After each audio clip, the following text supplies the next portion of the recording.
Erik, I think that's too dark. In fact, can you put a little light on the audience? I can't see them either.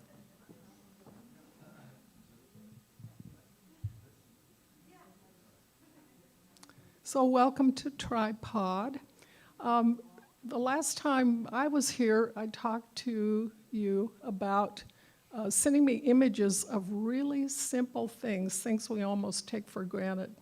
And many of you have sent me images, but we still need more. So I brought two things that are just super simple, just to give you inspiration. Anybody recognize this?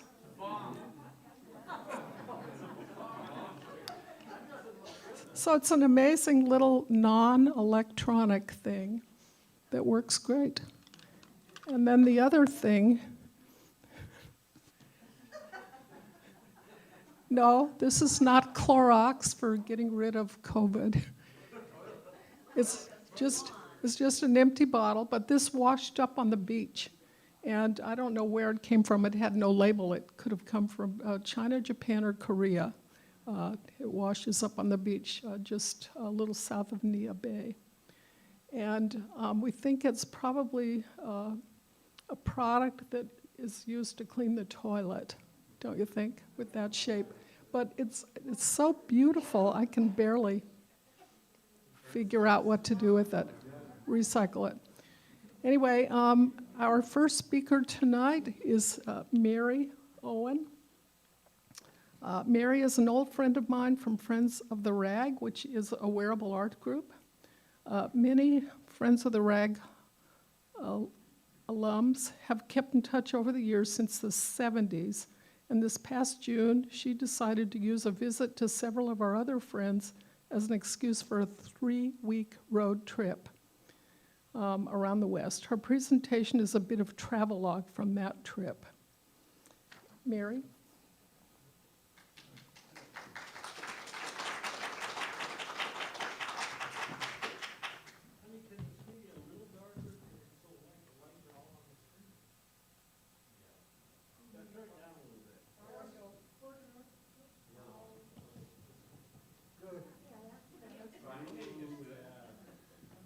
Is that better? Good evening. I'm Erik Griffin, and this is a road trip that I took in late June this year. And that's the route that I took. I was out for 17 days, but 7 of those I was visiting, so I was still. So that road trip is a 10-day road trip, just to let you know. I started in Olympia, went down Oregon coast, and then beat feet down I-5 to Mariposa to visit our friend Michael in Mariposa. Mariposa is right outside of Yosemite. Then I popped over Tioga Pass to the east side of the Sierra Nevadas, went down and visited Death Valley, and then across Nevada to Utah, went through the Canyonlands and then down into Arizona and New Mexico and visited our friends Corky and Laird in Santa Fe for 7 days. 6 days I was there. And then after that, I headed north and went up through Colorado, a little bit of Utah, Wyoming, Idaho, Oregon, and home. So that's my route. The first stop that I had was at Michael's house, and Michael had a free pass into Yosemite, so we went there for the day. And Erik, my little clicker is not clicking. There we go. Okay, so this is Yosemite from a spot called Glacier Peak, and this is from my phone. And here's another shot. Erik? No, that's rock. This is June. There's no snow there. Whoop, there we go. Okay, so there's 2 waterfalls. This is also from Glacier Peak, Yosemite. And we had, I don't know, clicking, clicking, clicking.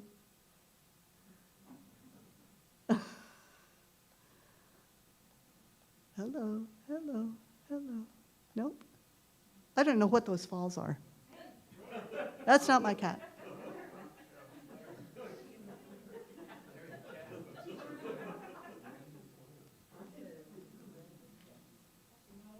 Yosemite is wonderful, but you have to have reservations.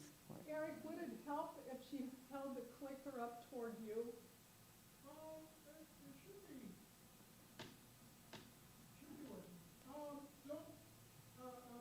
Be very deliberate in pushing the buttons, not a quick tap, but Okay, a firm press. firm press. And That's about as firm a press as I can do.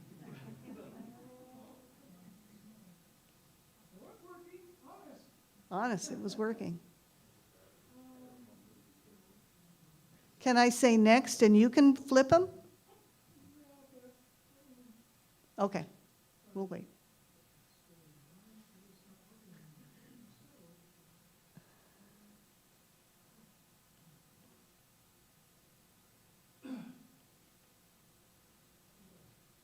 So you said you needed a reservation since it's just sitting there all night. You need reservations for Yosemite, and it also costs money, but Michael, there we go. Michael had a friend who worked on maintenance for the park trails, and so she had, on her windshield, she had a free sticker. Got us into the park for free. Yeah. Nope. All right, tell you what, just wave your hand kind of thing, and I'll push aside. I'll go click, click. That'll work. Okay, click, click. Ah, there we go, that works. We had a picnic under Yosemite Falls, which is great. There's a nice little park under there. So after I left Michael's place, I went over Tioga Pass. Click, click. This is Tioga Pass, which is very high, about 8,000 feet. It's one of the few places you can cross over the Sierra Nevada onto the east side of California. Click, click. Yes, and so the east side, you go down 395, and this is south, looking south on 395. It's nearly as beautiful as the west side, and you go down through Bishop and Big Pine and Lone Pine. Big Pine and Lone Pine are the homes for when all of those westerns that we saw, the movies and the films, a lot of them were filmed around Big Pine and Lone Pine. And the interesting little factoid about Lone Pine is they were filming westerns during World War II right outside of Lone Pine, and just maybe 5 miles up the road was Manzanar internment camp where Japanese residents were being held at the same time. So I got down to Lone Pine it was about 3 in the afternoon, and I didn't want to stop. And so I knew Death Valley National Park was just an hour east. So I kept going down through Death Valley. This is where our first video comes in. So I I went into Death Valley, and Erik is going to run my first video. This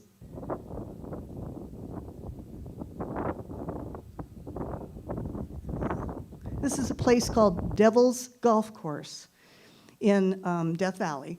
And it was 115 at the time. And the wind blows. I love Death Valley because it's all bleak landscapes. Click, click.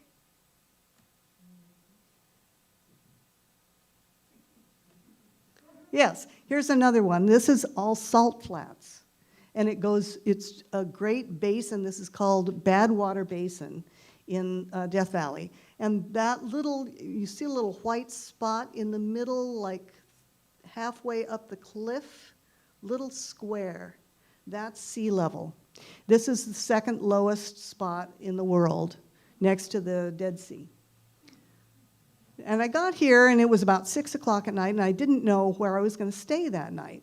I have a little app called Hotel Tonight, and you go and it says, where do you want to stay? And it gives you the options, and here was Amargosa Opera House. Amargosa Opera House is something that I've heard of ever since I was a kid. There's a ballet dancer, Marta somebody, and her husband, she retired after entertaining the crowns of Europe. And they retired and they bought Amargosa Opera House. And she would perform for anyone who showed up. She would do ballet at this opera house. And I got to stay there that night. Click, click. There it is. See over on the right, it's Amargosa Opera House. And this is the hotel that was built to go with the opera house. Now, when I got there, it was about 7:15 at night, and the manager said, "I'm glad you got here now, because I have to leave and I can't drive after dark, and I live 30 miles away in Prump, Nevada." It turns out I had to go 10 miles down the road to the Nevada border to eat cheesy casino food in a cheesy casino for dinner. When I came back, I was the only person in the parking lot. I was the only person in this building. I was the only person in Amargosa, because it's a ghost town. I was probably the only human being within a 10-mile radius here. Click, click. Was it a nice bed? No. Here's right outside my room, and it was just me and the critters in the walls that night. But I did survive. So in the morning, I got up, and I drove east across Nevada, avoided Las Vegas like the plague. I went across Nevada and to St. George, Utah, and up about an hour north of St. George, you start getting into Canyonlands. And the first one I hit was Cedar Breaks. Click, click. Okay. Yes. Okay, here's Cedar Breaks. And Cedar Breaks, thank you, Erik.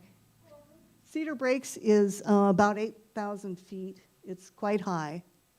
It's the first Canyonlands out of St. George that you get to. Here's also Cedar Breaks. And you probably haven't ever heard of Cedar Breaks because the next canyon that you get to is Bryce. And everybody's heard of Bryce. So east of Cedar Breaks, you head out on 14, and it takes you to 89, and you take 89 north. This is about an hour and a half drive. You take Highway 12. Highway 12 takes you to Bryce Canyon, and you can't take enough pictures of Bryce Canyon.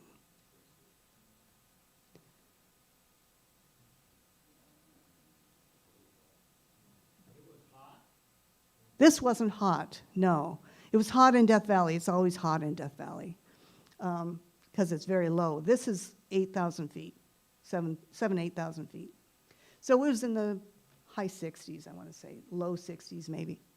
So I stayed outside of Bryce Canyon and continued east on 12, which takes you through Escalante and Grand Staircase and what's the third one?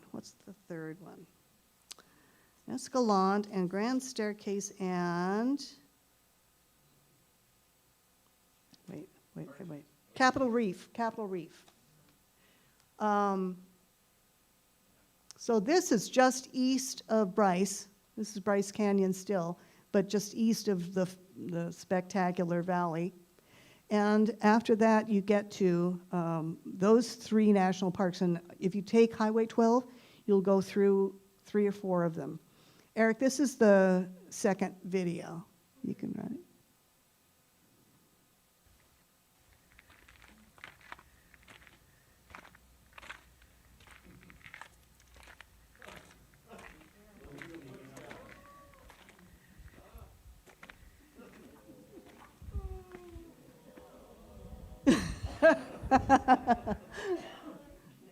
Yeah, that's Escalante, and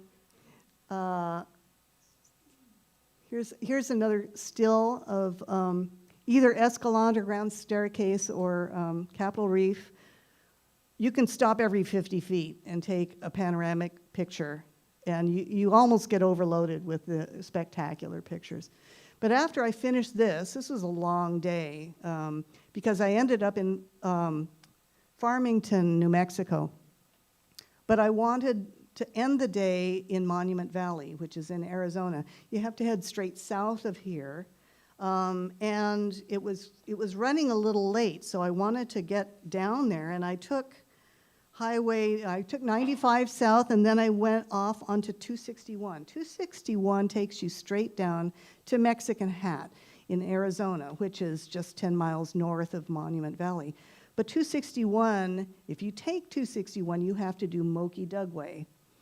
And this doesn't look like much, but the Moki Dugway is a dirt road, 11% grade, steep switchbacks, 1,100 feet in 3 miles. And you're coming straight down that hill. So I had to stop and take a picture of that. But if you do that, then you get to Mexican Hat in about 10 miles. And out of Mexican Hat, this is what you get. And you say to yourself, do I look at the sky or do I look at the land, or where am I looking here? This is Monument Valley.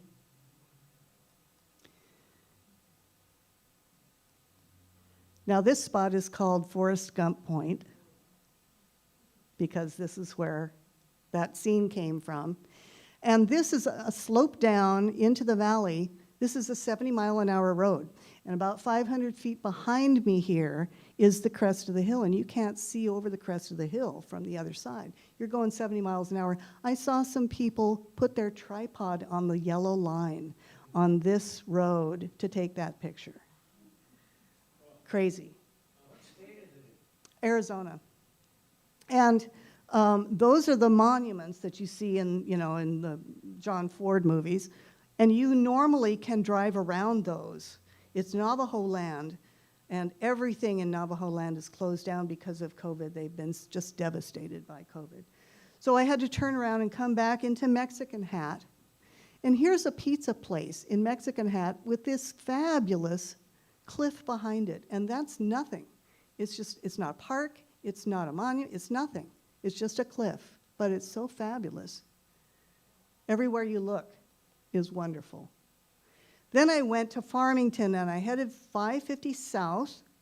This is Chaco Culture National Historic Park. It's also a World Heritage Site. It's only one of 2 in North America. And this is down a 30-mile, horrible, horrible road. You want to turn back 3 times on this road. But you get here. The Chaco culture people were active 850 to 1250 AD, 400 years. And they built, as you can see, they built. And they had, the different generations had different styles and techniques of building. This is one of my favorites. The big rocks interspersed with all those little tiny rocks. And this is not a small thing. This is like 150 feet long.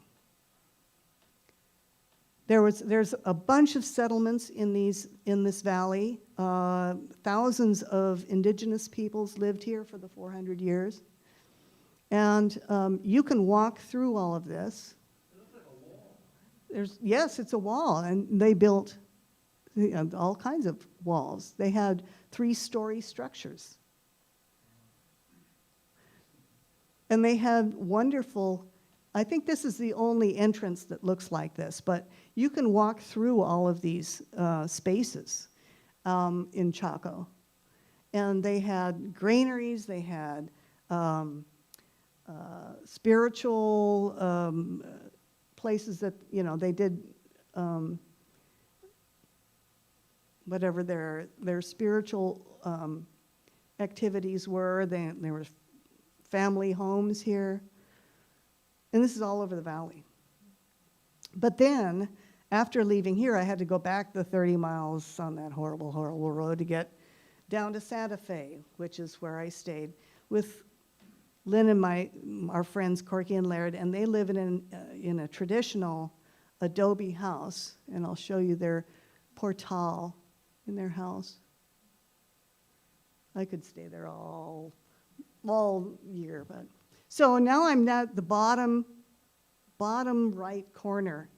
I'm down at Santa Fe, and I stay there for about 6 days. We took some side trips. This one was called Echo Amphitheater. It's a natural amphitheater in the rock, but this is the parking lot. You can see the parking lot, you can see the restroom here, and that isn't even what you're here to see, this thing. But it was so spectacular, I had to take a picture of it. So after I left Santa Fe, I headed north again. I went up north into Colorado, and I headed west, Durango, and if you keep going west, you get to Mesa Verde, which is also a really interesting national park. But I turned north because I wanted to see, oh, that's interesting. That's not supposed to be there. This is, oh, yeah, it is. This is Abiquiu River, out of Abiquiu, where George O'Keeffe lived and painted. That's the river there. Okay, here's the west side of the Rockies, and the 550 is a really nice road to take up, and you go up through the Rockies. I went past like 2 national parks that I've already been to on this road, great little towns too, and I ended up in Grand Junction, and right outside of Grand Junction is the Colorado National Park, and it looks like this, entirely different. And you can drive through, it's about 20 miles. People were riding their bikes through. After this, I headed north on, what was it called, 127 or something? 139 to Dinosaur National Monument. And it has 2 entrances. The first one shows you where the dinosaurs lived. This is 20 miles off the road, so you have to really want to go there. And the second one is out and 30 miles away, and it's where they dug up the dinosaur bones. And in the 20s, the archaeologists, oh, there's another shot of where the dinosaurs roamed. But then the archaeologists found this cliff, and it was full of dinosaur bones, thousands of dinosaur bones in this cliff, and the archaeologists finally stopped digging and said, why don't we just put a lid over this thing and let people come and see it? And that's what that is. So it's a building that's right over this cliff, and it's got dinosaur bones just embedded in it. And this is the kind of thing that they've pulled out of that area. That was getting kind of late in the day, and I had to make it up to Pocatello, Idaho, which is another 200 miles. So I beat feet out of here and ended up in Pocatello. And after Pocatello, I headed west on, what was the road? 26. 26 takes you to Craters of the Moon National Monument. And this is a cinder cone that you can hike up. You can see people up at the top there. And so I hiked up there, and at the top, there's this one tree that's sitting in there and looking at all of the vista that you can see. And here's some of the vista. This goes on for miles, and hiking trails, and it's really a wonderful national park.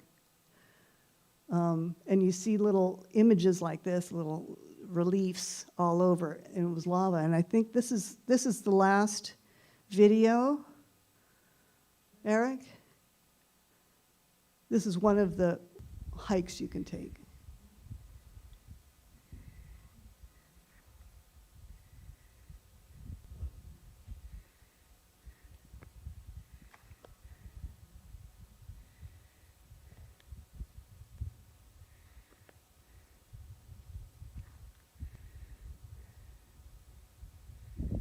That's it.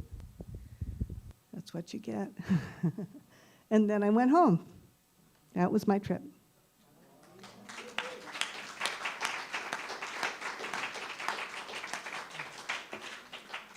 Questions? Questions? What kind of a car did you drive? I have a Forester. Yep, Subaru. a Subaru Forester. Yep. Yeah. I have a suggestion for anybody who's interested in Chaco Canyon. Mhm. There's an excellent documentary on Prime. Oh. I just watched that. It just totally blew me away. So maybe you didn't hear that. She says there's an excellent documentary on Chaco Canyon on Prime. Prime? Thanks. Yeah.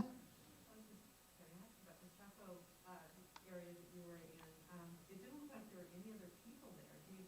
Oh, that was the skill of the photographer. And actually, in June is a very good time to do this trip because there wasn't, and maybe partly because of COVID, but it wasn't crowded at all. Yosemite was probably the most crowded. So when you went there, do you go like, you know, do you pay to go in, you go through, I mean, do people show you around, you just go out there and walk around? There's a ranger station, and you go in and you get a map, and there's a big loop that you drive, and you stop at about, there's 4 or 5 stops, and there's different settlements along the stops, and then there's another hike that you can take that takes you around to 5 or 6 other settlements. But this one was right off the road, and between the 2 settlements is hieroglyphs on the cliff, and so you're walking between this one settlement and another settlement, and you're going past all these fabulous hieroglyphs in the meantime to entertain you, I guess, while you're going between the 2. Any other questions? Thank you.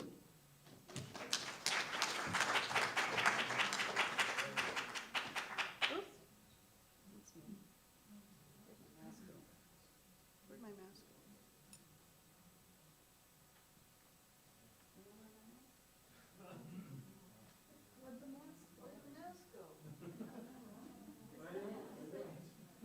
I don't see it.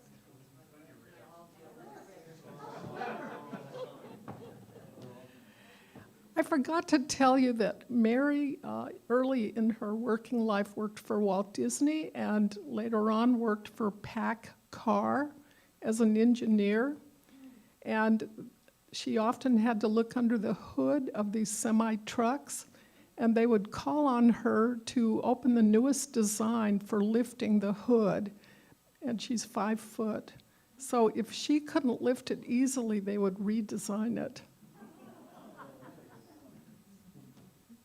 So I wanted to tell you this garment I'm wearing is made by Maria Bischoff, the wife of Florian Raymann, who's getting up to speak next. And let me tell you a little bit about Florian.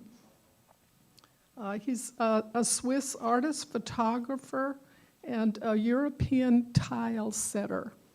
And he lives in Seattle, so he came down here tonight to do this show for you. And he only spent 4 hours on the freeway. He and his wife recently visited his homeland, Switzerland, and brought home some photos of a few of the countryside, but mostly pictures of art and art installations. A couple of years ago, he showed us here at Tripod photographs of abandoned places. Some of you are probably here. And he's the oldest of 6, and he's right-handed. Florian?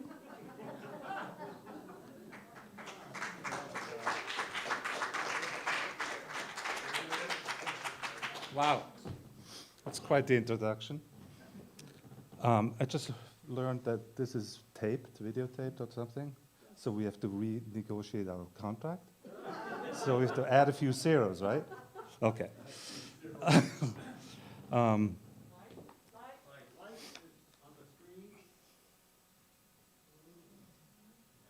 Okay.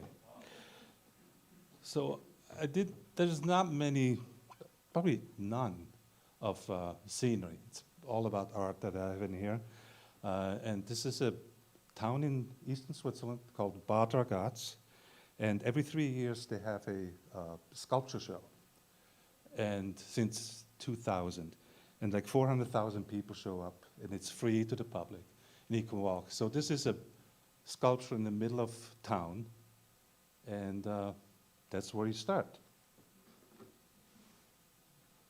So there's goofy stuff all over town. Bad Ragaz is a spa town. It's famous all over Europe. It's kind of a ritzy place, and people come to relax, and I come to look at stuff like this, rusty stuff. How do they choose the sculpture? It's a couple, a married couple. They're art collectors, and they just put this together, and it's them that put this together every 3 years. But it's the biggest sculpture park or event in all of Europe. So people do come from around the world. There's one little scenery. It's a beautiful town. And I don't have the names of the artists because I'm not familiar with most of these artists. I did put together a list with some information that if anybody's interested, they can look up all the artists involved. If your dress matches the art, you have to take a picture. That's my kid. She came out and she flew to Switzerland to visit us when we were there. And I think this is called Pinball Wizard, the Spanish artist. There's 83 artists from 16 countries this year that exhibited. And the first time there was an artist from Syria, one from Iraq, and 2 from China. So it's a little they're branching up.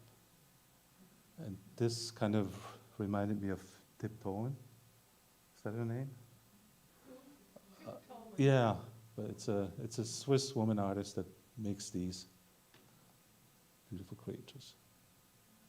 The setting is just spectacular to be, and you walk through town, park, everything is outside. You walk through the forest, you walk through the town itself, and you spend the day just exploring. There's even on the very top of the hill, there's a sculpture they put up on, so you can barely see it. I hit him. I asked him to get out of my way. Well, there's some people right there. There's Maria, my sister, peeking through.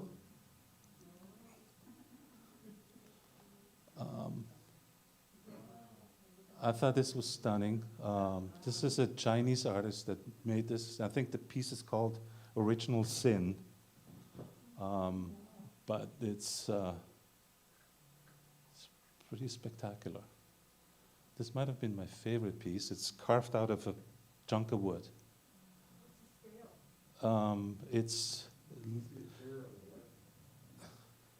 Yes, it's pretty big. Can't be that big.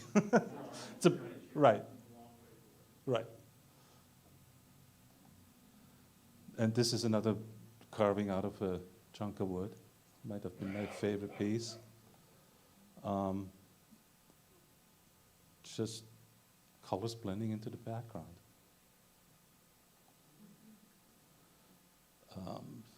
There's a pond, there's a golf course. You kind of walk around the golf course and there's sculptures. And, that was it. That was Bad Guts.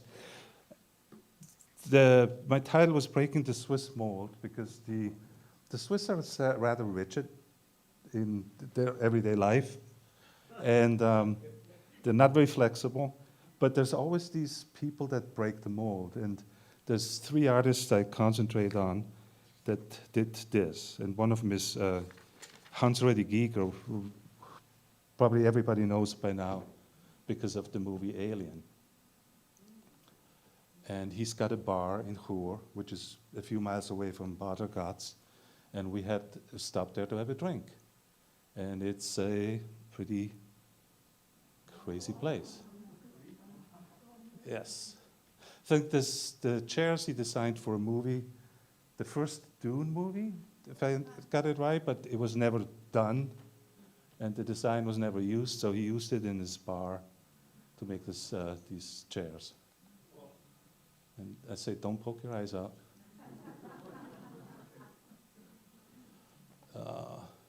That's the entrance to the bar. Is that cast aluminum? It is, yeah.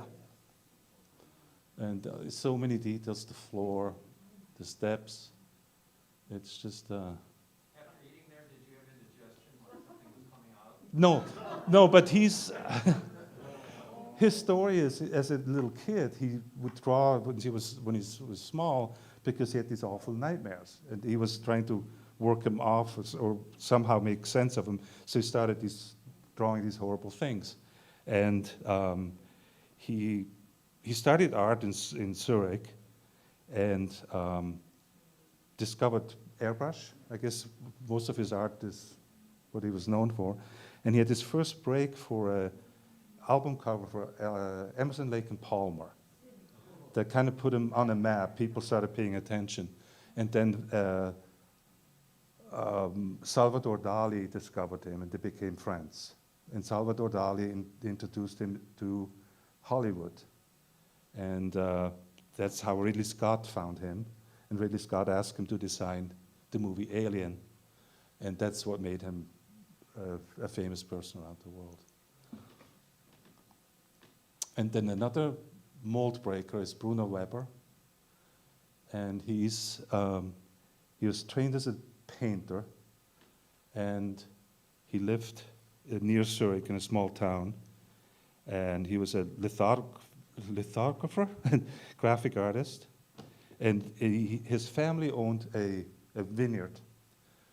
And on this vineyard in 1962, he built his studio.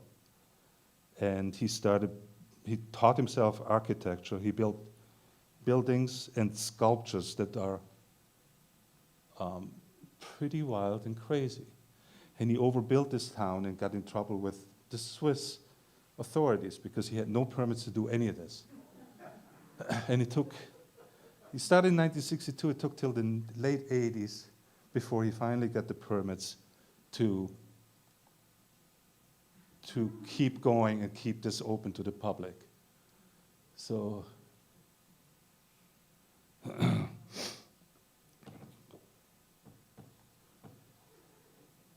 so you can walk through this, and it's just fantasy land.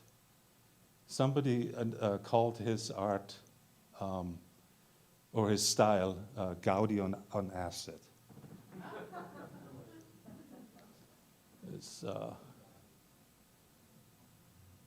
Or if anybody knows Tim Fowler, this looks familiar.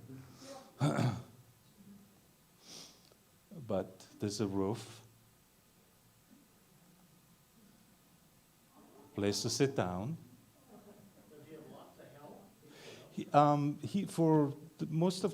the beginning, his wife was his only employee.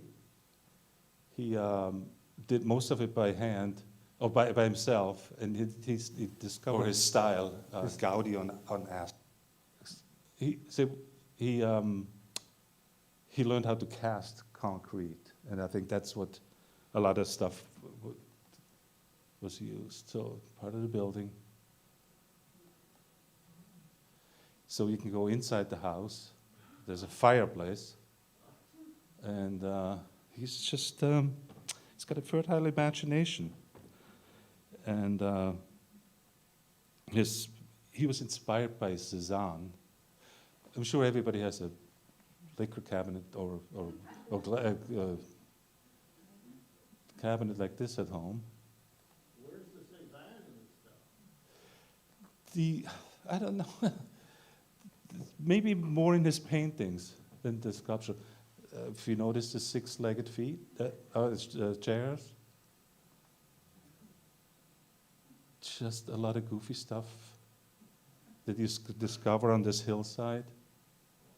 This is probably almost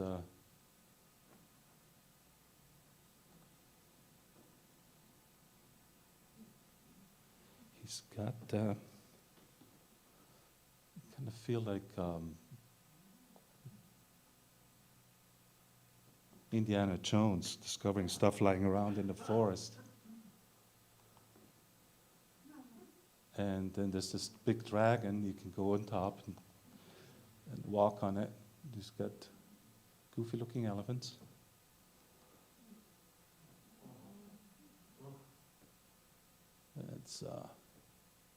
It's just never ending.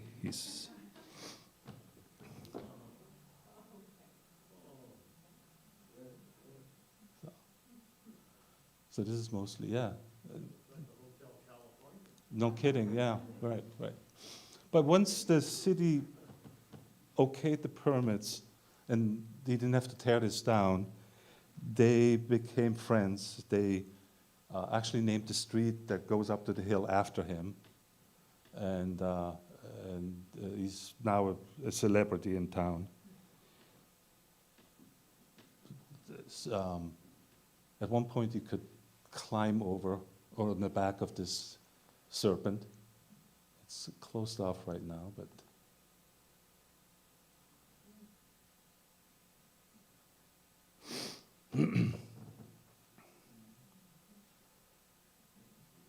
it's no, no. This is also open to do. It was right. Yes, kind of casual, but they do. Yes, I think it was like 10 francs or something to get in. So that's on top of the serpent or the dragon, but it's hard to see the details. There's so many details in this art. And that's the walk into the park. And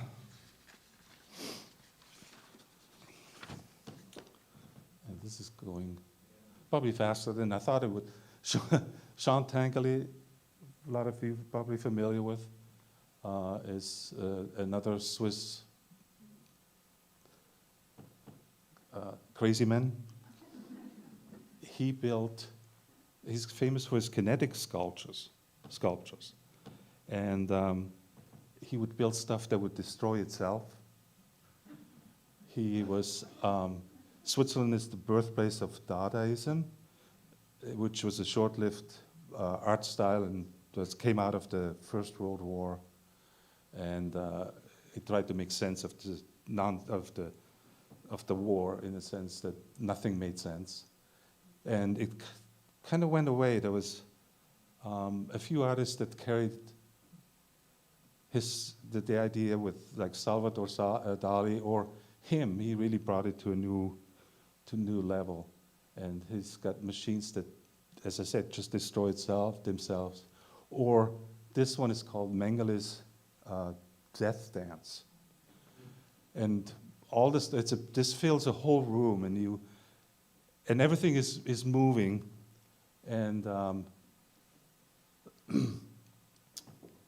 all the parts that make all these machines came from this burnt farmhouse. The skulls are the dead animals, and he went there and kept all the burned beams, and there was a farm machinery that was made by the Mengele family, the butcher of Auschwitz.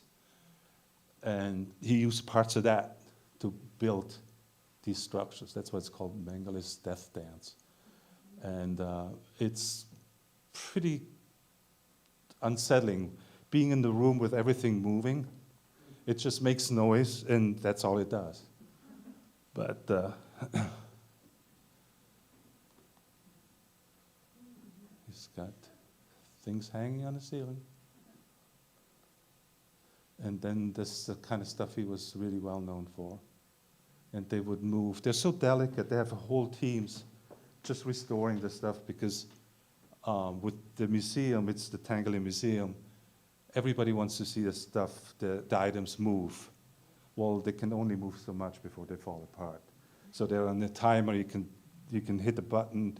If you're lucky enough that nobody has hit that for a while, it'll move. Otherwise, it's just shut down for a while because they want to protect it. But they're really fun when they're moving. This was a machine that would draw pictures for you. So this was in a art event in Paris, and I think the machine drew 400,000 different pictures. It's just random scribbles. You can put a pen in it, put a coin in it for a couple of bucks, and it would draw you a picture. This was the leftover of a machine that would literally destroy itself. This is a machine that breaks bottles. We all have one of those.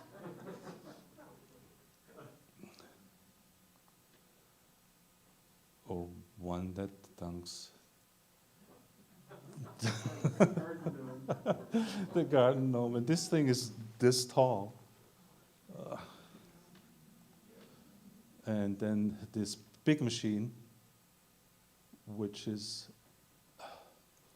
probably the size of this room, and you can climb into it, and it just stunning. There we go. And everything moves and makes noise. That's the whole machine right there.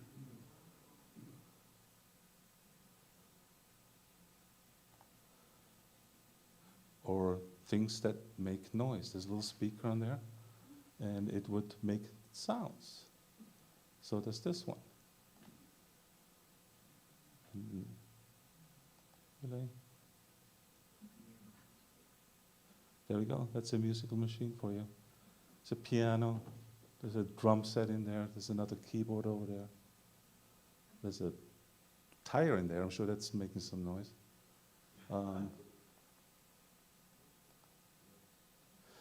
And that was it. I had too many pictures and not too much to say.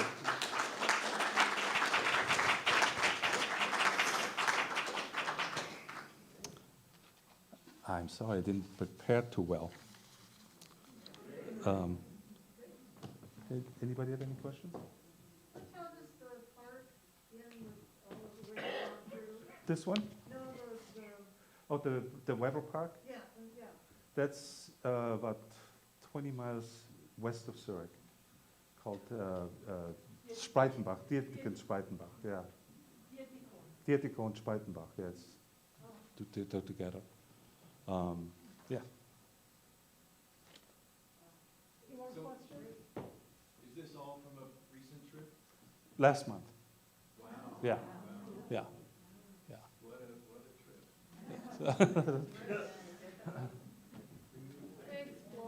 Thank you.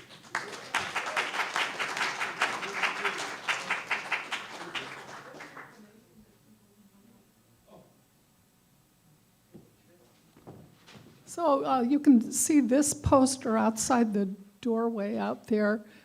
Francis and Mario, who run this church, organized Day of the Dead celebration, October 29th. So you can see that poster out there and get the details exactly when and where and how you can participate.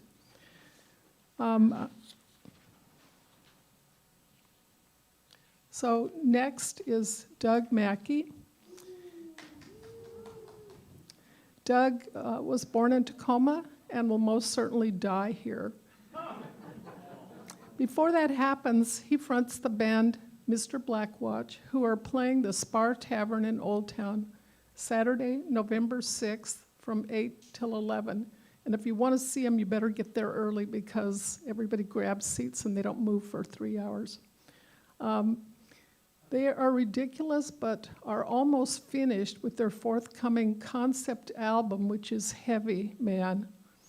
Doug owns Moonyard Recording Studio. Want to start a podcast or record your music? Find him on Facebook. At his age, he knows what he's doing. Doug will do a show on a recent trip to Las Vegas.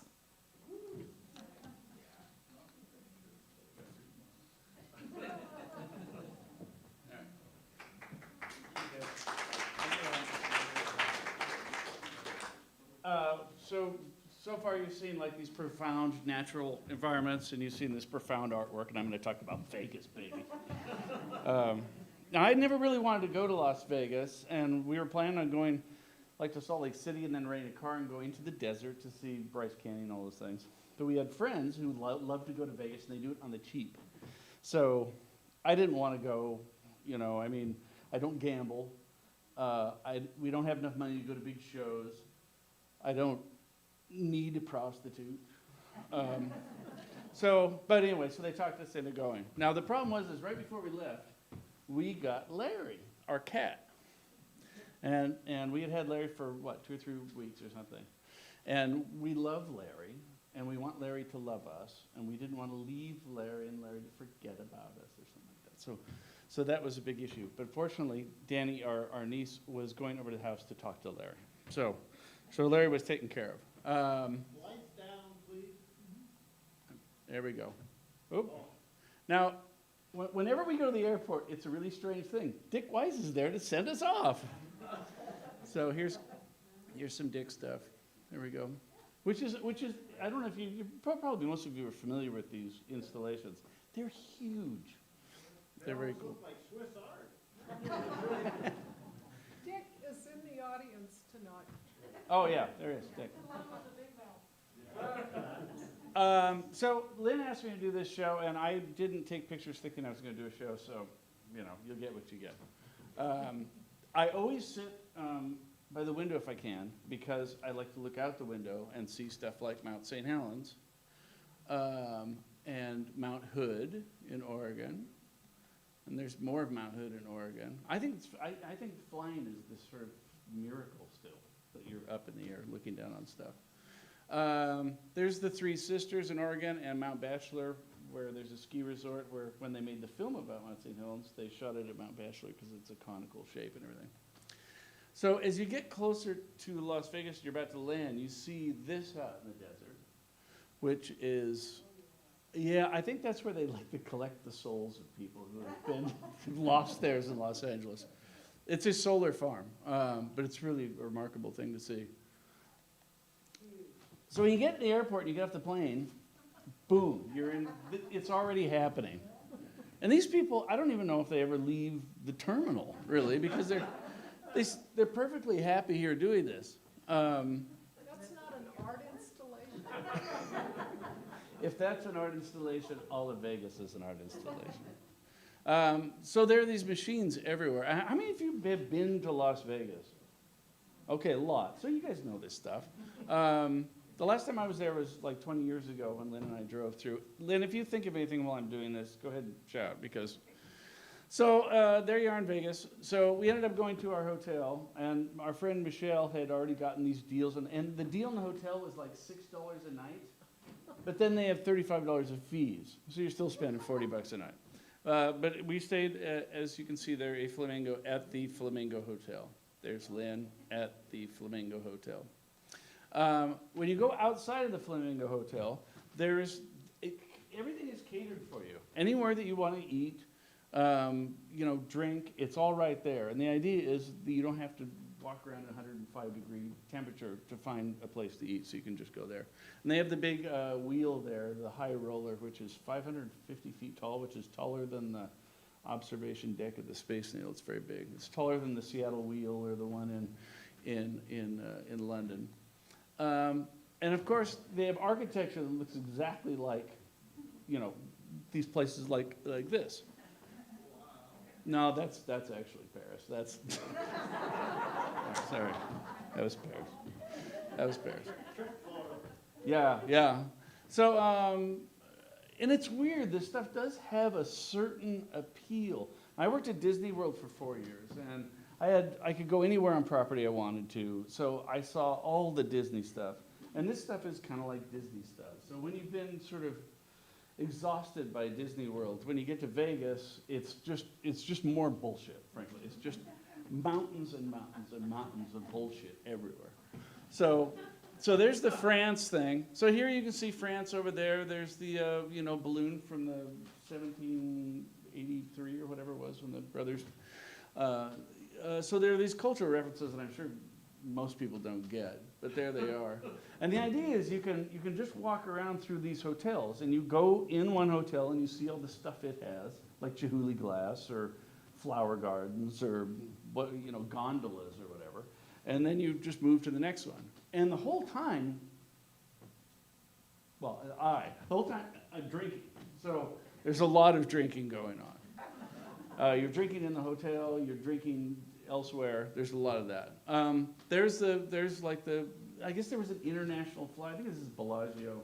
Yeah, these international flower installations things. So here's the wooden shoes. There's Dolly. Yeah. So here's the thing. My friends are super cheap. So what they're trying to find are the 1-penny slots, because if you sit and play the 1-penny slots, you can spend a lot of time there and you get free drinks, as long as you're playing the games. So, but here's the thing. Dolly has this sort of, Dolly's whole shtick is that she's sort of a floozy. But, not 1 cent. And here's the thing, too, is it says 1 cent, but I think the minimum bet on this one was 5 or 10 cents. So why it says 1 cent? And the fact that Dolly has sold her image to lie about a nickel. Sort of weird. So here's proper gambling. How many of you actually gamble, like at a table sort of stuff? Ooh, not many. Come on. Come on. Somebody does. Yeah, so what amazes me about some people in Vegas is they actually play games. There's the slot machines, and then there are actual games and sports books and stuff like this, where you bet on just minutia things in sporting events, and then you sit and watch and drink. And everyone tells you they won. This can't be true. Here's some more of the flowers. I took this picture for my friend Dean because he likes colorful pictures. So this is the gang that I'm with here. My friends Sean and Michelle, the person that they works for Sean. Sean's a leather worker, Natalie, and Lynn. And you can see Michelle back in the back. She's the one who's organizing this whole thing. And you can kind of tell by looking at her. This is her.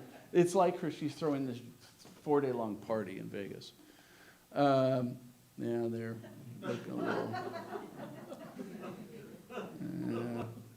Yeah, I kind of did that on purpose. So here we are in our room looking out over Vegas. And I imagine that almost every room in Vegas towards the top has a similar view, which was great. I mean, it was swell. There's me trying to be a little artful, taking a picture of the outside of the hotel. Here's me being artful again, trying to take a picture of the wheel, the spokes on the wheel. Yeah, things in Vegas are big and they're gaudy and really stupid. One thing about Vegas, which I wasn't crazy about, is everywhere you go outside, there's music pumping, and it's young people's music, you know, with that beat. So it's just being assaulted constantly. That's right. That's right. We're constantly fearful that our cat has forgotten us, the cat doesn't love us, that the cat, you know, whatever. So Danny sent this picture of Larry. Oh. Yes. Danny was making the kitty happy, and the kitty was making Danny happy. We love Larry. Here we are. We had actually found a 1-penny slot game. So that's where people landed for a while. I just don't get it. I just don't get it. Did you win? I spent my entire expenditure was $2, which I lost. I lost $2. That's as much as I was willing to do because it's stupid. It's designed to take your money. So I don't know. I guess people know that. So the old part of Vegas, which is sort of up the strip or down the strip or whatever, the ones that you see in Elvis movies and Frank Sinatra stuff and all that area has been covered by a video screen that goes the length of the street that is constantly moving. I didn't know we could have video. If we had video, I would have brought video because I took video of this business. But that's pretty impressive, and we were there during the day, and it was still impressive. At night, I can imagine how completely freaky it would be. And of course, there's dope smoke everywhere, so people are just stoned everywhere. There we go. Oh, I went too far ahead here. Hang on. Oh, I went way far ahead. What the hell happened? Okay, there I am. Oh, that was just a panorama shot I took of the floor of one of the casinos. That's probably the Flamingo, but I'm not sure. They all look the same. So they're all the same except like if you're in the Venetian, there's fake Venetian-y stuff and clouds on the wall. There's just these little fake, but once you're in, they know why you're there and you know why you're there, and it's really oblivion is why you're there. I had a cat named Longhorn, so I took a picture of that. So here we are. We took the bus because we got the taxi from the airport to our hotel. So we wanted to go see the Neon Museum. This is an incontrovertibly cool thing to do in Vegas. Go to the Neon Museum. We went there during the day, which was fine too. You can still see the lights, you can see the signs. At night, it must be fantastic. But we loved it there. And the people who work there are very passionate about the place. And they follow you around and they want you to ask questions. And they engage you, you can engage them. It's you really feel like you're doing, and they know they're doing a good thing. They're preserving the history of the town, the cool old kitsch, which to me is the best stuff about Vegas. So they just have all these signs lying around. You just wander through this course, sort of like a little maze that goes through all the signs laid out. And again, they do interpretive things for you, tell you stuff. There's just a close-up I took of the shape some of this stuff is in. Some of it's, and it's out being weathered, you know, which mostly is sun exposure. I suppose they get rained on, you know, once a year or something, but so they are out there being just piled up. And they're fairly willy-nilly, really. There are other ones in front of other ones. But it's pretty overwhelming. And, you know, it's the history of the signs goes from, I don't know, I suppose the 40s or something, all the way up until the present. They have signs delivered to them still regularly. And they have a deal with the casinos and stuff in town that the casinos, when they remodel, will bring their old sign to them. Yeah, this kind of reminded me like, oh yeah, we're in the desert, we're in the West. Because sometimes when you're in Vegas, you kind of forget the ecological context or even the social context because it's so, you know, you're so thoroughly enveloped in whatever creative world they're trying to get you to buy into. More signs. I think this is for a shirt, you know, a cleaning business. I'm not sure about that one. Milk, I guess, milk delivery. Do they all operate? No. Some of them do. Why does this go ahead so far? No, some of them are working, some of them are not. They're trying to rehab some of them. And of course, you know, with neon, they have to actually get neon and have to custom make it. Some things are a little out of date culturally, of course. So this is a typical street scene when you're walking around. Could you explain that, please? Now, as far as I can tell, anybody chime in if you know anything more about this than I do. They're people dressed as showgirls and show people, and they're on the street. And I think when you stop and you want to get a picture with them, you give them $5 or whatever to have your picture taken with them. I have no idea if they're in real shows, if they're promoting actual shows, or if they're just people making a buck. Which is interesting. Like this. It's a town full of legal prostitution. And maybe my eyes weren't open or I wasn't paying attention, but I didn't see much evidence of that. There weren't hookers on the street. There weren't guys on the street, you know, passing out business cards. It's illegal in downtown Vegas. Is it? Yeah, I mean, it goes on anyway, but it's illegal. Ah, You don't okay. see it out there. I usually go to ranch.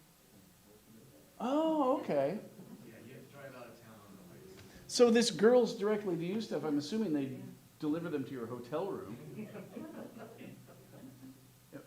Am I right? Is that what they do? I would hope they would. For God's sakes. They only play chess. They play chess. Chess.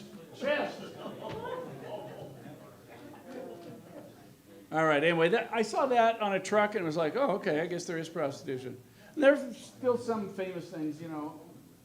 When I go to Vegas, I like going to I like the whole 1964 version of Vegas more than the modern stuff. So there's the Flamingo, that's an old sign. Here's some meat. Direct to you? Is that illegal downtown? That's not illegal.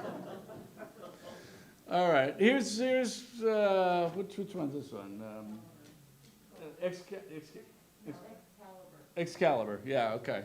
And I guess they have a jousting thing and whatever, and, you know, I don't know.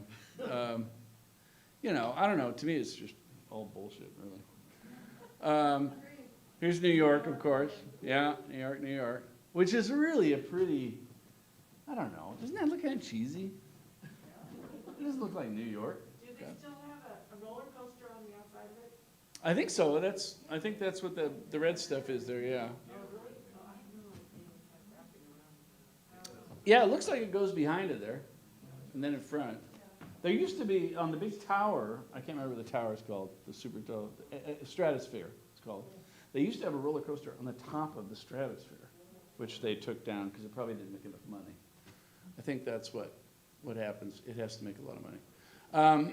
Here's inside the MGM Grand, inside the pyramid, which is pretty interesting because it's just an open concourse essentially, so the rooms are all around the side. And you can go up on the elevator and look down. And there's something a little, I don't know, maybe because the MGM is 20 years old or 30 years old, something. It's a little kind of run down, sort of, kind of. I don't know. It's a little, I don't know. Here's some big thing. I don't know. Whatever. It's cool. Okay, so we decided we want to go to Omega Mart. Omega Mart is an art installation by the Meow Wolf people in Santa Fe, if you're familiar with that.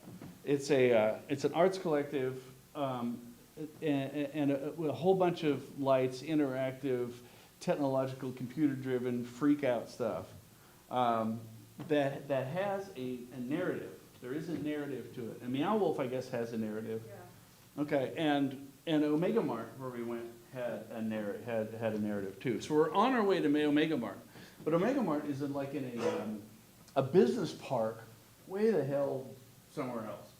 But so you're walking, if you're taking the bus, you get I don't know, a quarter mile away, and then you walk, and it's 100 degrees out. So, but there, on the way, because this is way down. So this is looking back to the Strip. That building is on the Strip, but it's way at the end of the Strip, all by itself. It's the Trump Tower. So I thought the razor wire framed. I thought that framed it rather nicely, and it's gold. It has gold glass. Oh, okay. This is not a picture I took. I put this in here, and it's obviously not sizing up. This is a picture of the Omega Mart, which looks like a supermarket. So you go into the supermarket. And this is not a camera trick. This is an installation on the shelf. It is weird. It is best if you do psychedelic drugs when you go. That's just my guess. And their gift shop is the Mart. So the comedy freak out products that you see on the shelves are what they're selling. So you buy this.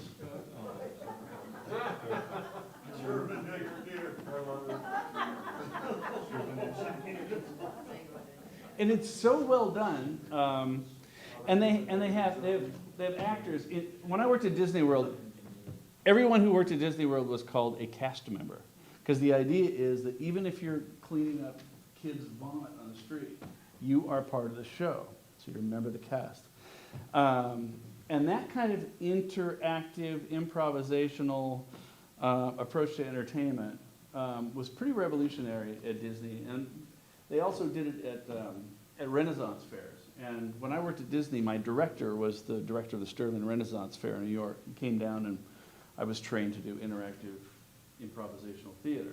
So what they were doing here, too, is they had people, shopping attendants there, who knew the shtick. They knew the narrative. So their goal is to guide you gently through the narrative, but not to give it away.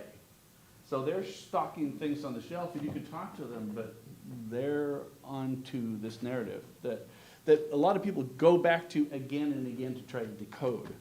So this is a heart you could buy in plastic.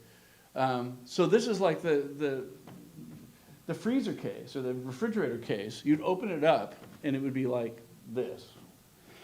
And it takes you in, well, that's just a cow. And it takes you into this world of I did this because my record that's coming out is as a theme of cows. But anyway.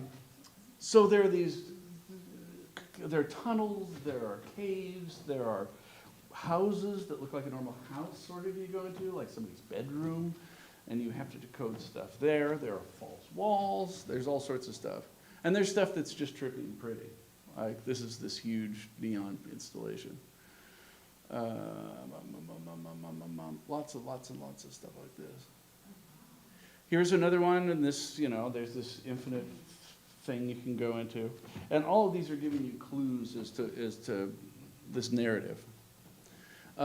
These are tattooed chickens.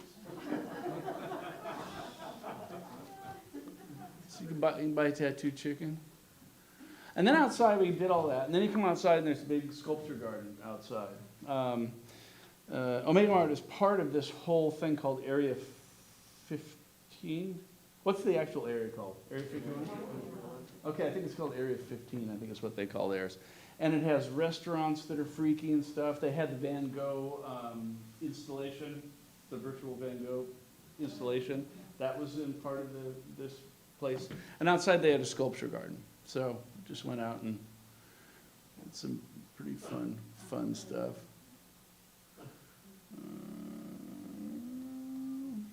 And then they had another freak out thing. There's a lot of freak out things. Here we are in the freak out thing. Here we're back in the sculpture garden. You can climb up on top of this guy. Probably should have taken more pictures of the sculptures. And yeah, so that building back there it's like an industrial park. So they've taken over an entire huge industrial park building to do all this stuff in. And then I saw actual like living thing. An actual cactus. This is a real cactus. Wow. I took Doesn't look a picture of a cactus. Well, by this time, well, you've been in Vegas for like 3 days. Everything is just loud and wrong. So, and then you see a cactus, like, oh, it's a real thing.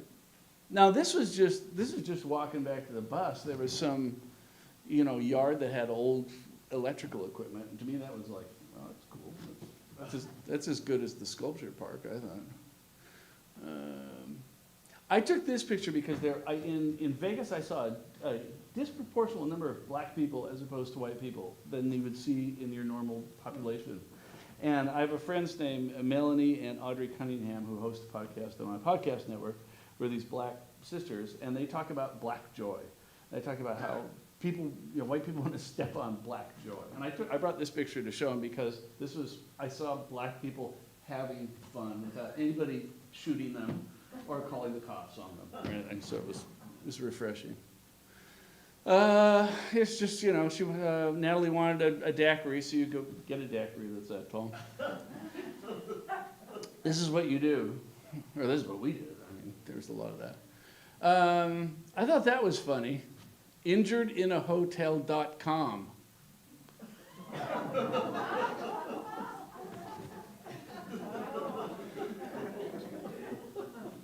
This is a money-making thing. Injuredinahotel.com. And actually, when we were in the pyramid thing, there was somebody talking about, oh, the room was terrible, the door. So I don't know, maybe they send the meat up and something goes wrong. I don't know. So there we are, happy in the hotel. That's just us having fun. And again, Michelle in front, again, is the ringleader, as you probably can tell there. Oh yeah, we went to, it's Caesar's Palace, of course. So here's a picture of Caesar, which I guess Michelle took a picture of us there. And again, I'm into archaeology and classical archaeology and stuff. So to be there was a little weird because, you read about these, and then you're there, and it's this total bullshit version, but still, it's kind of cool, And then, best part of the trip is we came home, and we came home to Larry. So He still remembered you. Larry still remembered us. Larry is a girl, and Larry still remembered us. Yeah. Looking at you, kind of evil, like. Yeah, well, she wants something. Anyway, so that's it. Thank you.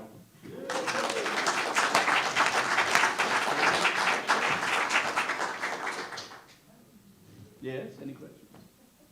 Yes, sir. There's a Tacoma native who works at Flamingo and is pretty big in Vegas. And his name's Meyer Lansky II. Did you run into him? Did you know that? Did you know Meyer Lansky II is from Tacoma? No. I knew Diane Cannon is from Tacoma, but I didn't know that.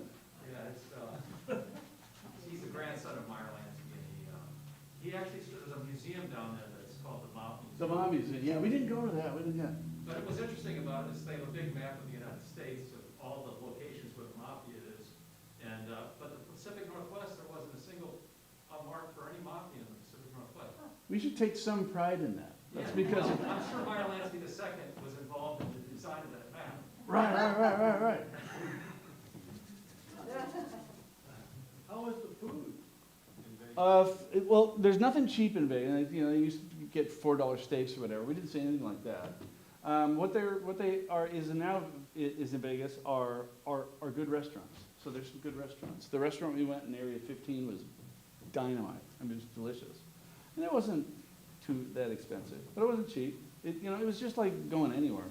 You know, no cheap free stuff. Yeah. Nobody asked you not to take pictures inside the casino? No. This used to be a no-no. Right. No. Wear a mask or Yeah, and this was in May, so the beginning of May, I think. So you had to wear masks indoors. This is when people were. You remember that uplifting when we thought. Getting over this. Yeah. So if you were on the street or outside, you didn't have to wear a mask. In the casinos, they did, and they would have a little stand. I came home with like a whole bunch of Caesar, because there are a bunch of Caesar hotels. It's not just Caesar. Caesar owns a bunch of different hotels. So they have these little things. You can get a fresh mask, put it on, go inside, take it off, give them the fresh one. So it was fine. Okay, Thank you.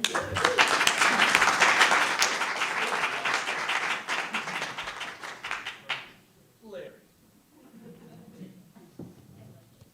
So I'm excited to tell you about the November 19th show. So it's always the third Friday of the month. And that's going to be an unusual show because it's images with music. And let me read this. So Bill Kupinski is a poet, and Greg Utes wrote the music, and Aaron Collada will sing the poetry. So the imagery will be the poetry with her singing.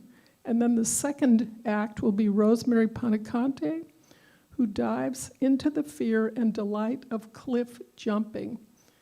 And there'll be a live looping double bass music, which she plays, by the way, spoken word and photos, videos of her adventures. And the third thing is we're lucky enough to have Doug presenting 2 months in a row. You don't say no to Lynn.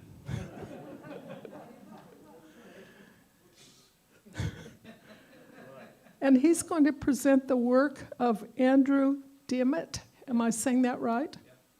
And along with music from his band, Mr. Blackwatch.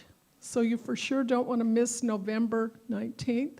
And in the meantime, send me images of really simple things so this collaborative show can come together. Thank you. That's it. Oh, Florian? I was a little tongue-tied tonight, so there's a lot of things I didn't say, but there's some information about the artist if anybody wants to Oh, okay. take it.